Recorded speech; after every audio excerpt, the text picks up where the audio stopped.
Congress Vice President Rahul Gandhi is now embarking on a new phase of his mass contact program in Uttar Pradesh, though he will have to take a break from his Kisan Yatra to answer court summons in connection with his remarks accusing the RSS of stopping him from entering a temple in Assam. But more than the legal battle, the Congress, which recently lost Assam to the BJP, wants to make a political statement. Rahul Gandhi may take a break from his Kisan Yatra next Thursday for a court appearance in Guwahati to fight a defamation case filed by an RSS worker. Apart from the legal battle, the Congress party is keen to make it a show of strength. Every time the Congress Vice President comes to Assam, there's a huge outpouring of support.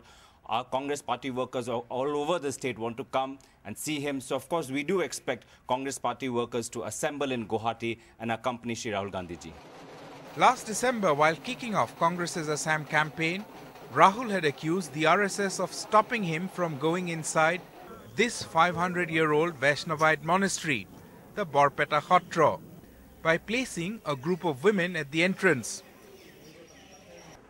The RSS questioned this claim and a worker filed a defamation case against him in the Chief Judicial Magistrate's Court. The court will now hear the case on September 29th. Definitely he defamed the RSS because on that particular day, he never visited Borpeta Khotra and whatever he uttered subsequently.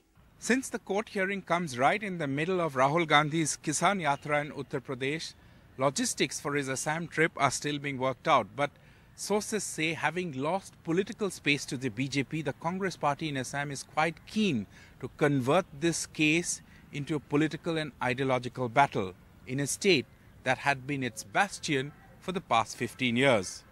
With Sanjay Chakravarti in Guwahati, in New Delhi, Sandeep Phukan, NDTV.